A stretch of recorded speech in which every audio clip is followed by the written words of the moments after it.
టికెట్ల సినిమా టికెట్ల వ్యవహారంలో మంత్రి పేర్ని నాని గారు వర్మ మధ్య ట్వీట్ల వ్యవహారం జరిగిందండి.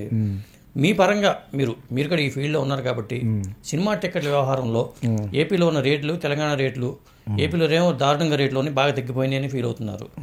మీరు ఎట్లా ఫీల్ అవుతున్నారు? వీళ్ళందరికంటే ముందు మీరు నా ఫేస్బుక్లో లేరు కాబట్టి 1 month బ్యాక్ ఈ వివాదం స్టార్ట్ అయిన వెంటనే ఫస్ట్ నేనే ఇచ్చాను. ఎలా ఇచ్చానంటే government of Andhra Pradesh and CM Jagan please back off. Okay, ఇది కరెక్ట్ కాదు.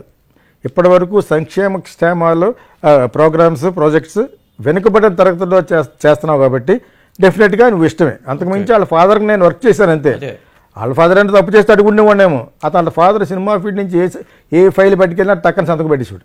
ఓకే, ఇదే సురేష్ బాబు వీళ్ళందరూ కూడా ఇల్లు అడిగితే పలానాది ఇది కావాలని అంటే ఓకే, పల్లా వచ్చి అది వద్దని అంటే ఇదే టైం నువ్వు కావాలన్నారు ఇప్పుడు వద్దన్నా కూడా అడిగోడు కదా వెళ్ళమండి.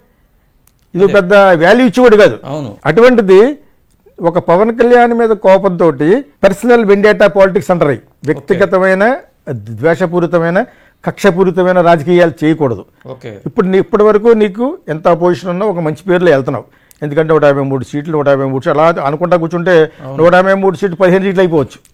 ఇటువంటి చిన్న చిన్న తప్పులు చేయకూడదని నేను ఆల్రెడీ ఫేస్బుక్లో 3 సార్లు పెట్టాను. ఇతనంటే ఇక చెప్పాను కదా, ఆ TV5 2-3 మీలాంటి ఛానల్ లెవెల్లో ఉంటే వెళ్ళి అతనికి కూర్చొని చెప్తున్నాడు ఏంటి ఇప్పుడా. నేను 1 month బ్యాక్ చెప్పాను అది. ఇప్పుడు చెప్పు నేను 1 month నేను మళ్ళా పెట్టాను. నేను 1 month బ్యాక్ చెప్పానా లేదా, నా దగ్గర 5,000 మంది ఉంటారు, చెప్పానా లేదా అంటే అందరూ ఓకే అన్నారు. ఇప్పుడు అందరూ బయటకు వస్తున్నారు. ఇప్పుడు ఎవరి ముందు చెప్పారని కాదు, నేను కూడా చెప్పేది ఏంటంటే ఇది it is called a frivolous thing, petty thing. Frivolous అంటే చాలా పెట్టి చిన్న చిన్న పెట్టి కేసులు అంటారు కదా, అలా అటువంటి కేసులు దాంట్లో ఎవరైతే ఏలు పెడతారో వాళ్ళ యొక్క సీటుకి తేడా వస్తుంది. నువ్వు మంచి సీట్లతో కొన్నావు, అయ్యావు మంచి సీట్లతోటి. బఫూన్ గాళ్ళు ఎవరు కొంతమంది ఉన్నారు నీ పక్కన, వాళ్ళ పేర్లు చెప్పను, వాళ్ళు ఏవో మాట్లాడుతున్నారు.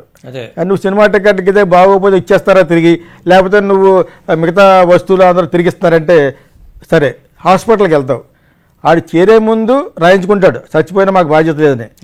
చచ్చిపోయిన తర్వాత సేవ కూడా ఎవరు నువ్వు బిల్లు కట్టకపోతే. నువ్వు ఈ దేని గురించి చెప్తున్నావు? కన్జ్యూమర్ గుడ్ గురించే. నేను చట్నీస్ హోటల్కి వెళ్తాను, 160 రూపాయలు దోశది, బయటకు వస్తాను 30 రూపాయలు దోశది. రోడ్డు మీదకి వెళ్ళాను మొన్న, ఎవరేమన్నా అబిడ్స్లో ఆడెవడో 70 రూపాయలు. ఇదే బాబు హోటల్లోనే 30 రూపాయలు. ఆ తర్వాత నువ్వే ఏంటంటే ఇక్కడ అంత ఫేమస్ అండి. మరి ఇక్కడ నీకు ఏ ఎస్టాబ్లిష్డ్ మీద రోడ్డు మీద 2 గంటలు స్టార్ట్ అవుతాడు హోటల్ నైట్. మేము కార్లు వేసుకెళ్తాం, ఒక 100 కార్లు ఉంటాయి అక్కడ. అబిడ్స్ దగ్గర ఎక్కడ ఏదో ఉంది, అక్కడ కార్నర్లో పెడతాడు. ఒక 15-20 డేస్ వచ్చేస్తాయి పిండి. 2 గంటల నుంచి 6 గంటల 7 గంటల వరకు చేస్తాడు బిజినెస్. ఈలోగా ప్రతిరోజు 5,000 ఇస్తాడు పోలీసులకి. ఎంత బిజినెస్ ఉంటాడు 5,000 ఇస్తాడండి. అదే డిమాండ్ అండ్ సప్లై అంటారు. కానీ దీన్ని నువ్వు గాడిదని గుర్రాన్ని ఒకేసారి కట్టేస్తానంటే you're absolutely travelling in a wrong track. ఇది నేను మీరు ఇందాక ఎవరో అడిగితే ఎందుకు చెప్పానంటే ఇటువంటి చిన్న చిన్నవి వదిలేసి బెటర్ లేట్ దెన్ నెవర్. ఇప్పుడైనా ఓకే మీరు ఏడవండి. థియేటర్ రూల్స్ అంటారా అవి పాటించండి, ఆన్లైన్ పాటించండి, ఓకే షోస్ పాటించండి. షోస్ కూడా మరీ అంత తగ్గించకూడదు. తర్వాత సినిమా చూడమని ఎవరు చెప్పాడు?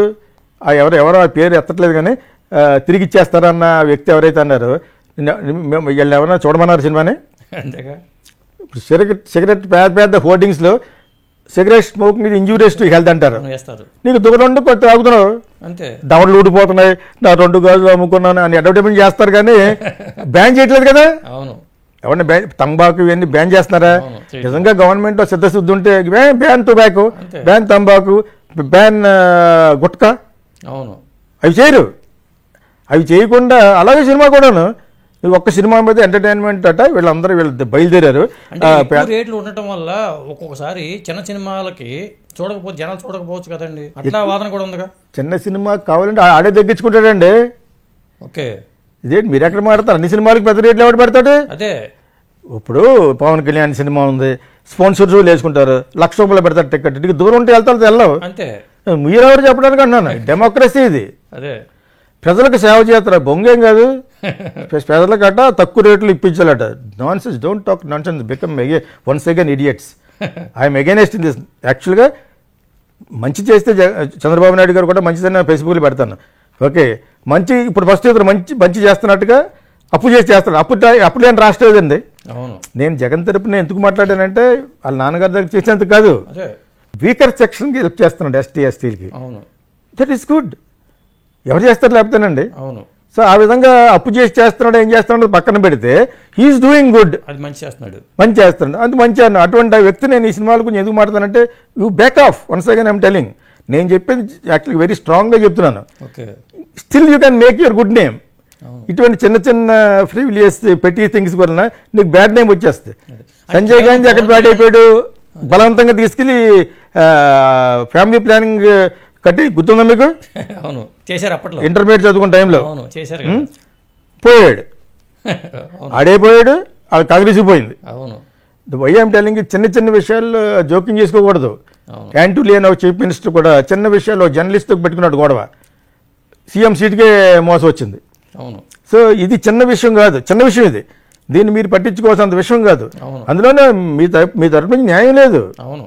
యాక్చువల్గా న్యాయస్థానమే మీకు అగెనెస్ట్. అదే ఇప్పుడు ఇందులో మళ్ళీ ఓడిపోయారు నీకు, ఎంతకంటే ఆపాసపాలు ఉండదు. అంటే కేవలం పవన్ కళ్యాణ్ వల్లే ఇదంతా. పక్క పవన్ కళ్యాణ్ చిరంజీవి ఒకటే కాదు కదండి ఇండస్ట్రీ. అదే. There are so many people are living here. Okay. వాళ్ళందరూ పెట్టుకొని నువ్వు ఒకసారి పవన్ కళ్యాణ్ దెబ్బ కొట్టడానికి ఇది చేస్తే మిగతా వాళ్ళందరూ పోతారు. నువ్వు అక్కడ ప్రేక్షకులకు తక్కువ టికెట్లు ఇప్పించని అడిగారు, నేను ఇప్పించమని. అవును. హర్తాలు చేశారా? You are only trying to vilify Pavan Kalyan. అదే. పవన్ కళ్యాణ్ ఒకటే ఇండస్ట్రీ కదా, అతను అమాసులు పున్నానికి సినిమా చేస్తాడు. నేను ఎందాక ఒకసారి స్టేట్మెంట్ పెట్టాను ఒక ట్వీట్లో. పవన్ కళ్యాణ్ విశాఖపట్నం వస్తుంటే 15 లక్షల మంది జనం వచ్చారట. అందులో అబద్ధం ఒక 7 లక్షలైనా కూడా 10 లక్షలైనా కరెక్టే కదా. కరెక్ట్గా. నీకు అదే టాప్ యాంగిల్లో తీశారు షార్ట్, నీకు 10 కార్లు ఉన్నాయి, ఓ 10 మంది రోడ్ సైడ్ ఆపారు అంతే. He's a man of image. అవును. Okay, you are an man of votes. అంతే. నీకు ఓటు బ్యాంకింగ్ ఉంది, అక్కడికి టికెట్ బ్యాంకింగ్ ఉందో చెప్పాను.